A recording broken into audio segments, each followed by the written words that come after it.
should we talk about your Rejoin the EU march? Sure. I'm not happy about the decision that was made for us to leave the EU. I think we are where we are to tell people that we should dismiss what they voted for in 2016 and rejoin the EU. I think that would absolutely destroy people's faith in politics. I could have the argument with you about whether or not the moment that the four-word referendum option of leave the European Union turned into a 1,000-page treaty that many Brexit voters, certainly DUP, certainly the ERG, certainly the Brexit Party, don't want. So it never had the support of the 52%.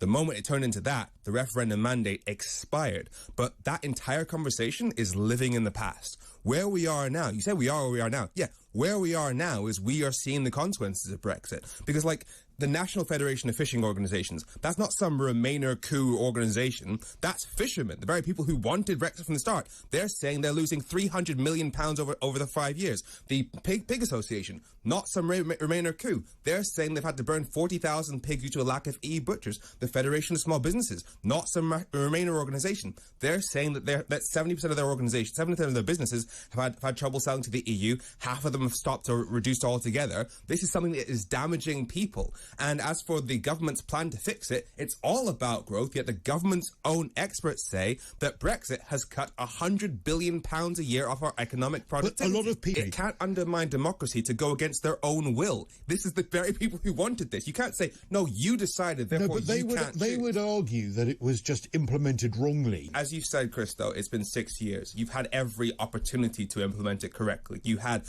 the Boris Johnson government, somebody who ran the Leave campaign. You've had a Prime Minister that's basically been guided by the IEA and think tanks that are hugely pro-Brexit. You've had an 80-seat majority to negotiate whatever Brexit deal you wanted. You've had the Brexiteers in charge for 6 years, and you've still messed it up. And look at where we are. Look at the state of the country right now. And often people will say that this is some middle-class Ramoni thing. No, right now people are suffering one of the worst periods of their life. That we had the worst recession in the G20 in 2020. People are going to struggle to pay their heating bills now, and we know that because of the damage that Brexit has done to our economy, it is ordinary people across the country who are suffering because of it. All right.